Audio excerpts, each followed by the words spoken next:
से हो आप सब लोग, होप आप सभी ठीक होंगे। तो आज का हमारा टॉपिक है रिवल्ट ऑफ 1857। तो करते हैं आज का टॉपिक स्टार्ट। जो ये रेबेलियन है ना 1857 का, इसको बहुत सारे नाम से बुलाया जाता है, जैसे द स्पॉय म्यूटनी किसने कहा था? सर जॉन लेवरेंस ने कहा था, एक ब्रिटिश हिस्टोरियन थे, ठीक है। उसके बाद the Indian insurrection and India's first war of independence किसने कहा था? विनायक दामोदर सावरकर ने कहा था। और इनके बारे में थोड़ी सी बात और है कि इनकी पढ़ाई जो है लंदन में हुई थी, और इनको स्पॉन्सर किसने किया था पढ़ाई के लिए? श्यामजी कृष्ण वर्मा ने, ठीक है। और इनकी बुक भी है एक, इंडिया वाज ऑफ इंडिपेंडेंस 1857, ठीक है। ये भी इंपॉर्टेंट है आपकी एग्जामिनेशन पॉइंट ऑफ व्यू से। पूरी जो भी इंफॉर्मेशन है यहाँ very very very supreme important है, ठीक है। तो नेक्स्ट देखते हैं, ए नेशनल राइजिंग बाय बेंजामिन डिज़राइली। डिज़राइली ने क्या लिखा है? बुक थी इनकी ए नेशनल राइजिंग 1857 पे लिखी है, ठीक है।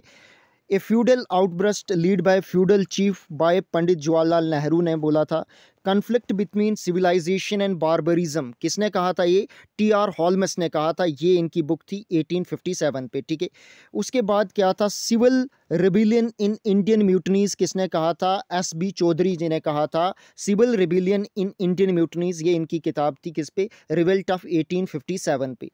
नेक्स्ट पढ़ते हैं, रेबिलियन इन 1857 ए सिंपोजियम बाय पूरन चंद जोशी। ये कब पब्लिश की थी इन्होंने किताब? 1986 में। उसके बाद नेक्स्ट किताब है the स्पॉय mutiny and the rebellion of 1857। किसने बोले, किसकी बुक थी ये? रमेश चंद्र मजूमदार जी की बुक, ठीक है। नेक्स्ट पढ़ते हैं हम, क्या था? नेक्स्ट बुक थी the first Indian war of independence 1857 to 59। ये किसकी बुक थी? कार्ल मार्क्स जी की बुक थी ये, ठीक है। The first Indian war of independence 1857 to 1859।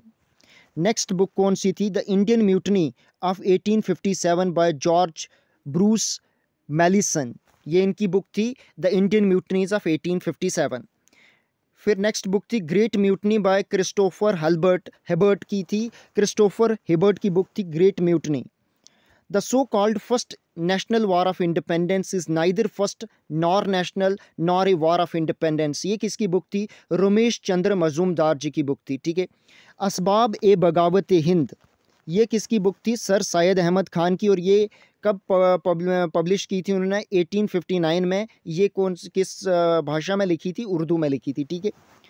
After independence the Indian government gave the task of writing the official book, ठीक है। जब भारत इन आज़ाद हुआ तो ये ऑफिशियल एक बुक पब्लिश की गई 1957 में। तो 1957 में बुक पब्लिश की, उसका नाम था 1857। वो किसने लिखी थी? S.N. सेन ने लिखी थी, ठीक है। तो ये वेरी वेरी इंपॉर्टेंट है ये पॉइंट भी। नेक्स्ट हम देखते हैं कि काजेज़ क्या थे भाई रिवल्ट ऑफ 1857 की। पॉलिटिकल काजेज़ पढ़ते हैं, ठीक है।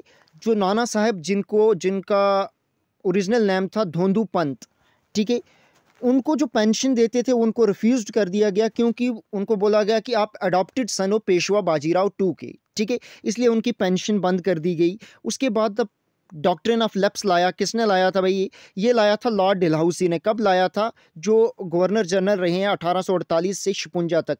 तो कब लाया? 1848 में लाया डॉक्ट्रिन ऑफ लैप्स, ठीक है। ये क्या था? एक एक्सटेंशन ऑफ ब्रिटिश पार्लियामेंटेसी को एक्सटेंड करने का एक तरीका था। इसमें क्या होता था कि जो एक हिंदू रूलर है, अगर उसका कोई नेचुरल हेयर नहीं होता है, कोई बेटा नहीं होता है अपना, तो अगर वो उसका बेटा नहीं होता है तो उसकी जो लैंड होगी, उसको उसकी जो भी प्रॉपर्टी होगी उसको एनेक्स कर देंगे कौन? ब्रिटिशर्स, ठीक है। और उसको कोई भी हक नहीं था कि वो अडॉप्ट कर सके बेटे को, ठीक है। उसी के तहत जो है ऐसे क्वेश्चन आते हैं कि कौन से स्टेट फर्स्टली एनेक्स की थी under doctrine of lapse, last कौन सी थी, ऐसे क्वेश्चन आते हैं एग्जामिनेशन में। तो पढ़ते हैं उनको। 17 की थी 1848 में, ये फर्स्ट स्टेट्स थी जो एनेक्स की थी डॉक्ट्रिन ऑफ लैप्स के थ्रू, ठीक है, 1848 में। फिर Jetpur and Sambalpur second state थी 1849 में। फिर भागत थी 1850 में। फिर उदयपुर 1852 और झांसी और नागपुर 1854 में एनेक्स की थी। तो कितनी स्टेट एनेक्स की थी थ्रू डॉक्ट्रिन ऑफ लैप्स? ये भी क्वेश्चन आता है।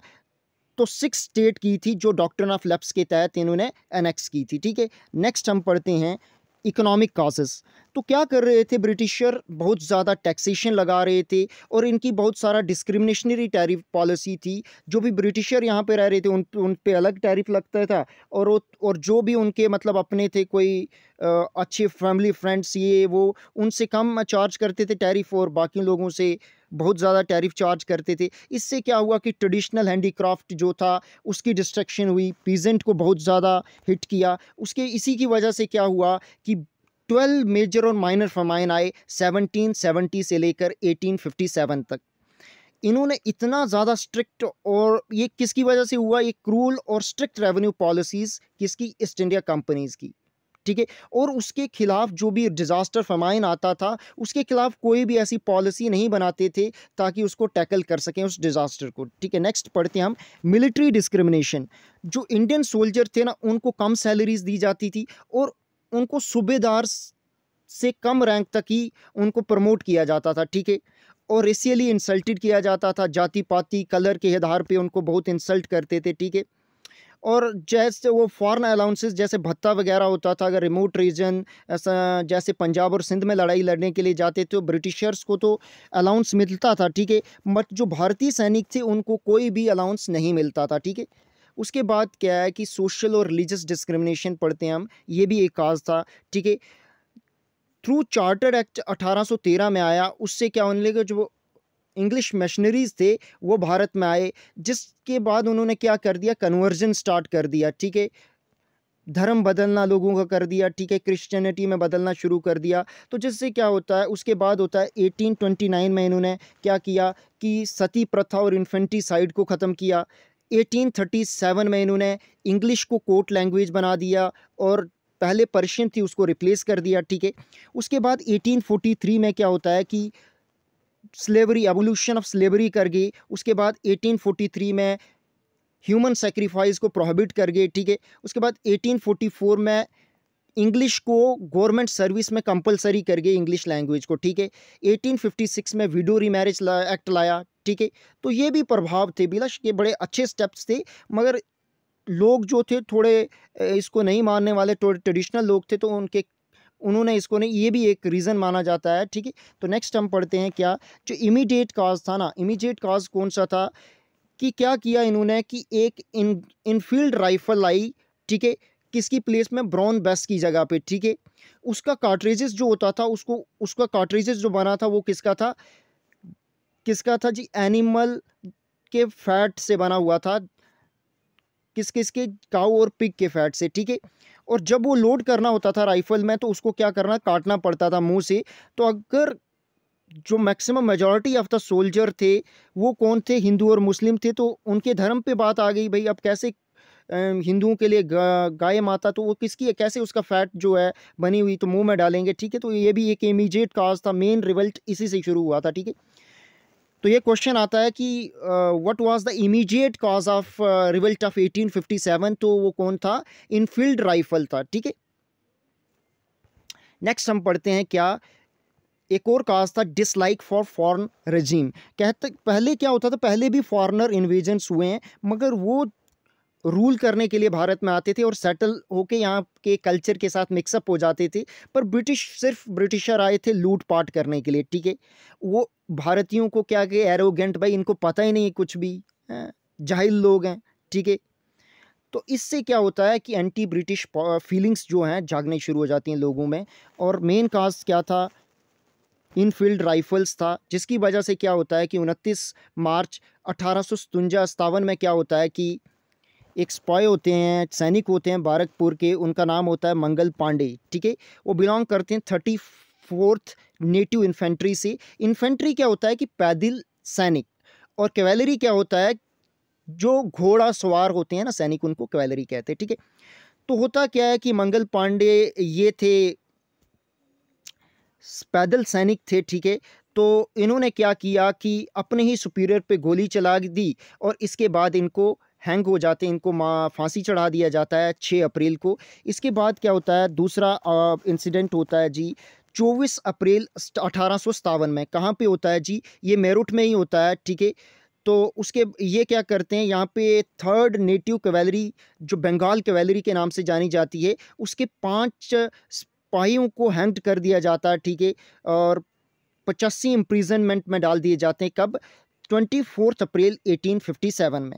उसके बाद क्या होता है कि 10 मई को क्या होता है कि अब जो बाकी सोल्जर थे उन्होंने रिवल्ट किया और किसको, उनको छुड़वा दिया, किसको, जो इम्प्रिजन में थे, और वहाँ से क्या करे, चले गए किसको, दिल्ली चलना, मार्च के लिए दिल्ली शुरू कर दिया मार्च। वहाँ बहादुर शाह टू जो लास्ट मुगल एम्पायर थे उनको एम्पायर ऑफ इंडिया घोषित करने के लिए, ठीक है।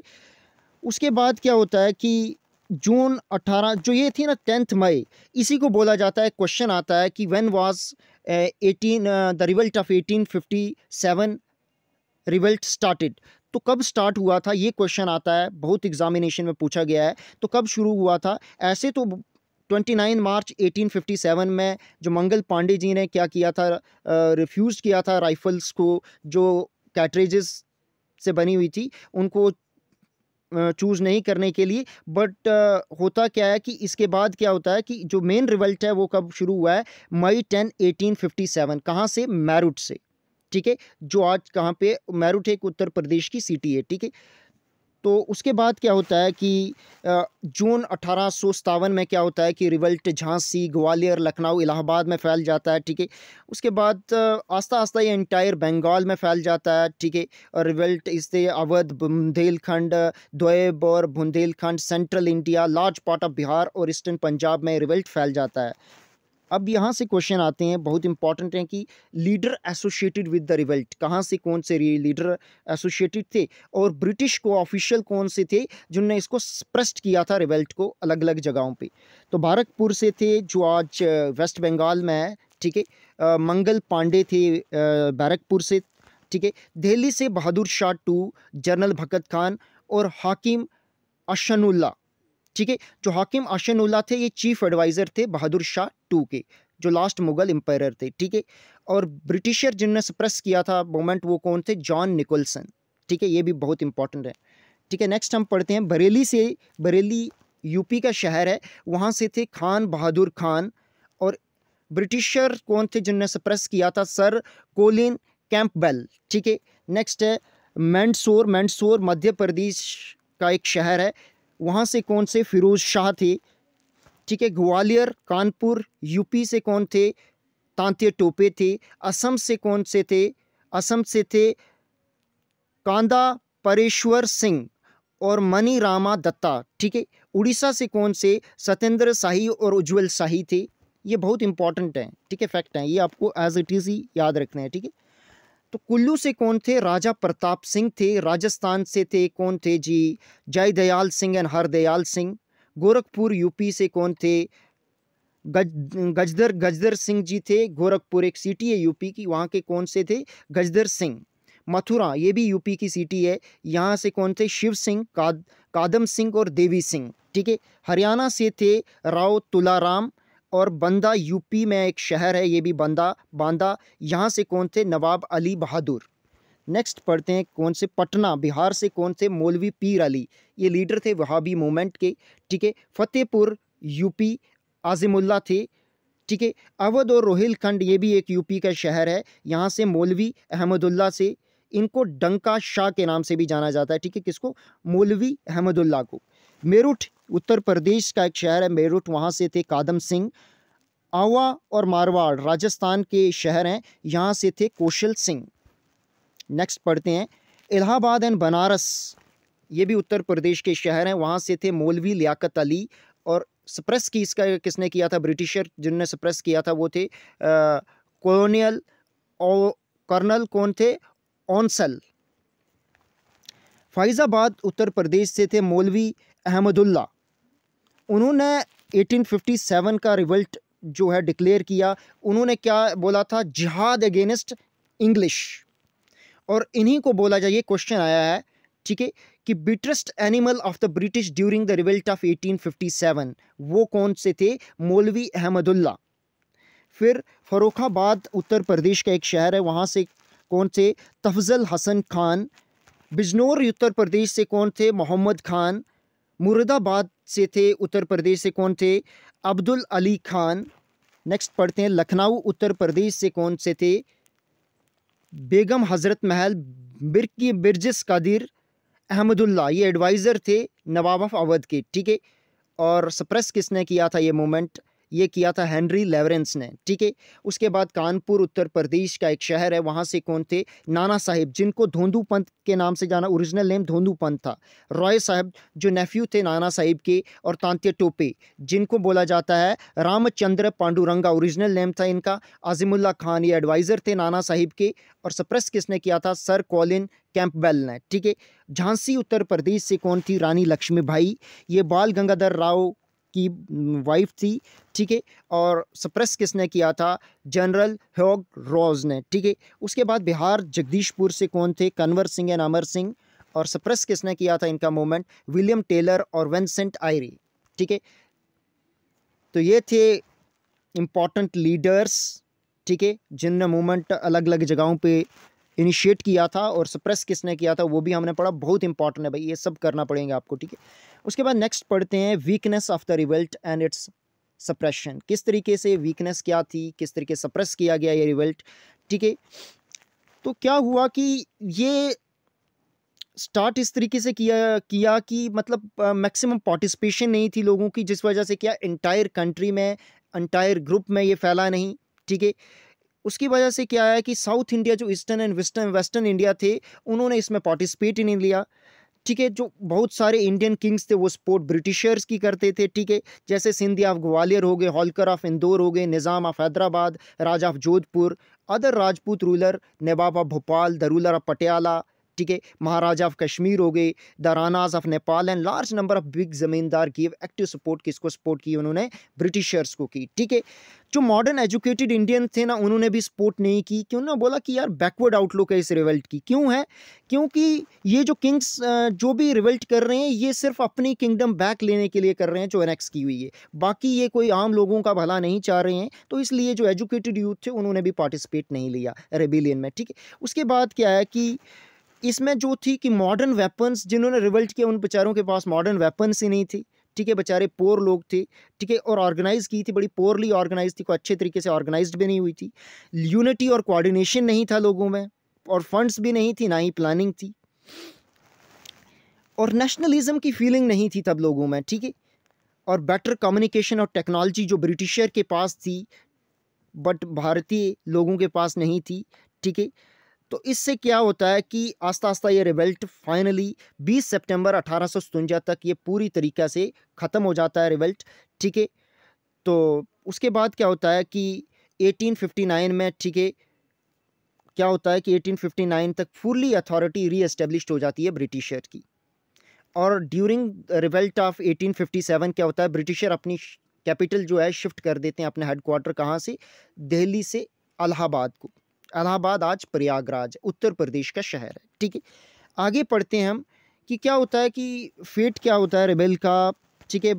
मई 1858 तक क्या होता है कि बहादुर शाह जफ़र को जेल में डाल दिया जाता है, कहाँ पर, रंगून में, ठीक है, जो बर्मा है, बर्मा का राजधानी थी, और म्यांमार आज, ठीक है। नाना साहिब चला गए, भाग गए नेपाल के लिए, बेगम हज़रत महल भी नेपाल चला गए, ठीक है। तांत्या टोपे जो थे वो पहले तो भाग गए, उसके बाद इनके ही एक दोस्त ने उनको धोखा दिया और वो पकड़े गए, और बाद में उनको फांसी चढ़ा के वो शहीद हो गई। रानी लक्ष्मीबाई बैटलफील्ड में ही शहीद हो गई, ठीक है। उसके बाद क्या क्या इम्पैक्ट क्या हुए, कॉन्सिक्वेंसेस क्या हुए, या रिजल्ट क्या हुए 1857 के विद्रोह की। क्या हुआ कि गवर्नमेंट ऑफ इंडिया एक्ट 1858 आया, ठीक है, जिसको act of good government of India भी बोला जाता है, ये भी बहुत इंपॉर्टेंट लाइन है, ठीक है। सो जिसने क्या किया, ब्रिटिश ईस्ट इंडिया कंपनी को अबॉलिश कर दिया, और इंडिया किस में आ गई, डायरेक्ट कंट्रोल आ गई ब्रिटिश क्राउन की। क्वीन विक्टोरिया बनी, ठीक है, एम्प्रेस बनी, रानी महारानी बनी, कब बनी, 1 नवंबर 1858 में, ये भी क्वेश्चन आता है, ठीक है। और पर वो कभी भी भारत में नहीं आई, शी नेवर विजिटेड इंडिया, ठीक है। हुआ क्या उसके बाद 1858 के एक्ट के थ्रू ही क्या एक ऑफिस ऑफ सेक्रेटरी एस्टेब्लिश हुआ, ठीक है, भारत के लिए, और board of control and court of director को अबॉलिश किया गया, ठीक है। आर्मी केयरफुली रीऑर्गेनाइज्ड हुई, एक भारतीय पे 2 ब्रिटिशर रखे गए, ये किसकी रिकमेंडेशन पे थे, पील कमीशन जो 1857 में आया था, ठीक है। नेक्स्ट क्या होता है कि गवर्नर जनरल पोस्ट को एंड कर दिया गया और वाइस राय पोस्ट क्या हुई, क्रिएट हुई। जो फर्स्ट गवर्नर ऑफ बंगाल थे, ये जैसे वो हमने पहले पढ़ा था कि 1764 में रॉबर्ट क्लाइव बने फर्स्ट गवर्नर ऑफ बंगाल, ठीक है। First governor general of Bengal कौन बने थे, वैरेन हेस्टिंग, ठीक है। और first governor general of British India कौन थे, विलियम बेंटिक। और last governor general and first viceroy of British India कौन थे, लॉर्ड चार्ल्स कैनिंग थे, जो 1856 से 1858 तक रहे। ये भी वेरी इंपॉर्टेंट है, ठीक है। ये बोला जाता है कि वाइसराय कौन थे 1850, ठीक है। लास्ट गवर्नर जनरल कौन थे जब 1857 रिवल्ट हुआ, तो कौन गवर्नर जनरल थे, वो थे लॉर्ड चार्ल्स कैनिंग। उसके बाद last viceroy and first governor general of independent India कौन बने, लॉर्ड माउंटबेटन। और last governor general of independent India कौन थे, सी राजगोपालाचारी, ठीक है। उसके बाद ख़त्म हो गई जी गवर्नर जनरल की पोस्ट, ये ठीक है। ये जो भी फैक्ट थे गवर्नर जनरल के बारे में, ये मैंने यहाँ पे इनकैलकुलेट कर दी, ठीक है। उसके बाद क्या होता है कि 1858 के गवर्नमेंट ऑफ इंडिया एक्ट 1858 में ये बोला गया कि अब कोई भी फर्दर एक्सटेंशन टेरिटरी की नहीं होगी, जो erstwhile India east India company ने जैसे करती आ रही थी, और कोई भी ऐसे ही इंक्रोचमेंट नहीं करेगी। और क्या होगा कि जो इंडियन थे वो भी इंक्रोचमेंट नहीं करेंगे ब्रिटिश टेरिटरी पे, और कोई भी इंक्रोचमेंट ब्रिटिश टेरिटरी भी नहीं, ब्रिटिशर भी नहीं करेंगे टेरिटरी ऑफ अदर पे, ठीक है। उसके बाद क्या हुआ कि ट्रीटीज़ और एंगेजमेंट जो ईस्ट इंडिया कंपनी ने की थी प्रिंसली स्टेट और उनके राजाओं के साथ, वो एज इट इज़ ही मेंटेन रहेंगी। उनके राइट, उनकी डिग्निटी, उनके ऑनर को रिस्पेक्ट दी जाएगी, ठीक है। और उनके इंटरनल अफेयर में कोई भी हस्तक्षेप नहीं होगा, ठीक है। और उसके बाद क्या होगा कि जो भी प्रिजनर थे उनको छोड़ दिया जाएगा, मगर जिन्होंने ब्रिटिश सब्जेक्ट, ब्रिटिश लोगों को मर्डर किया है जिन्होंने, उनको एग्जाइल ही रखा जाएगा, ठीक है। उसके बाद क्या हुआ कि जो एडमिशन ऑफ सर्विसेज ऑफिसर्स जो भी होंगे गवर्नमेंट के, वो उनको प्रमोट किया जाएगा, उनको जॉब में लगाया जाएगा। कोई भी डिस्क्रिमिनेशन रेस या क्रीड के बेसिस पे नहीं होगा। डॉक्ट्रिन ऑफ लैप्स को अबॉलिश किया जाएगा, और जो अडॉप्टेड सन जो होंगे उनको लीगल हेयर एक्सेप्ट किया जाएगा, ठीक है। उसके बाद क्या शुरू होता है, beginning of divide and rule policy. जैसे ही अंग्रेज़ों ने देखा 1857 के युद्ध में कि क्या हुआ कि यूनिटी देखी हिंदू मुस्लिम में, अपर कास्ट लोअर कास्ट में, रिच मिडिल लोअर क्लासेस में यूनिटी देखी, उन्होंने बोला कि क्यों ना आप क्लास डिवाइड की जाए लोगों में। हिंदू मुसलमान की एक दूसरे को भड़काने लगे, वो अपर कास्ट लोअर कास्ट में भेदभाव दिखाने लगे, रिच मिडिल और लोअर क्लास में। जिस तरीके से क्या कि डिवीजन ऑफ पीपल और इनकी यूनिटी जो भारतीयों की थी वो डेटोरेटेड हो जाए, ठीक है। नेक्स्ट क्या होता है कि अब बुक्स बड़ी इंपॉर्टेंट हैं कि बुक्स कौन कौन सी थी, पहले भी हमने जिक्र किया है कुछ बुक्स का, फिर दोबारा से कुछ और बुक्स हैं। The Indian war of independence किसने लिखी, विनायक दामोदर सावरकर जी ने। रिबिलियन 1857, ये संपोजियम किसकी बुक थी, पूरन चंद जोशी जी की, ठीक है। The Indian mutiny of 1857, George Bruce Malleson, ठीक है। Great mutiny by Christopher Hibbert. Religious and ideology of rebels of 1857 किसने लिखी है, ये इकबाल हुसैन ने, ठीक है। और नेक्स्ट बुक पढ़ते हैं हम, excavation of truth, unsung heroes of 1857, war of independence by Khan Mohammad Sadiq Khan की बुक थी। और the last Mughal, the fall of the dynasty, Delhi 1857 किसने बुक लिखी है, ये भी बहुत इंपॉर्टेंट है, ये बहुत एग्जाम में पूछी गई है। विलियम डेलरेम्पेल, तो क्या थी इसकी, विलियम डेलरेम्पेल की बुक थी ये, ठीक है। और क्या हुआ था कि मिर्ज़ा, ये भी क्वेश्चन आया है कि one of the greatest poet जो रहे हैं मिर्ज़ा असदुल्ला खान गालिब जी थे, उन्होंने ये रिबेलियन जो था 1857 वो देखा है, ठीक है। वो कब, जब 1857 रिवल्ट हो रहा था, तो ये कहाँ पे थे, ये दिल्ली में थे, ठीक है। तो ठीक है, ये थी होल जानकारी 1857 के रिवल्ट की। तो अगर आपको ये वीडियो अच्छी लगी हो तो लाइक करें, शेयर करें, कमेंट करें और सब्सक्राइब करें हमारे चैनल को। मैं टेलीग्राम ग्रुप का लिंक भी आपको डिस्क्रिप्शन में दे दूंगा, आप उसको भी ज्वाइन कर सकते हो फर्दर अपडेट के लिए, ठीक है। अगर आपको ये वीडियो अच्छी लगी अपने फ्रेंड लोगों के साथ शेयर करें ताकि वो भी इसका बेनिफिट उठा सकें, ठीक है। अगर आपने पहली वीडियो नहीं देखी है तो प्ले लिस्ट में जाकर आप पहली वीडियो भी देख सकते हैं, ठीक है। धन्यवाद, थैंक यू फॉर वॉचिंग।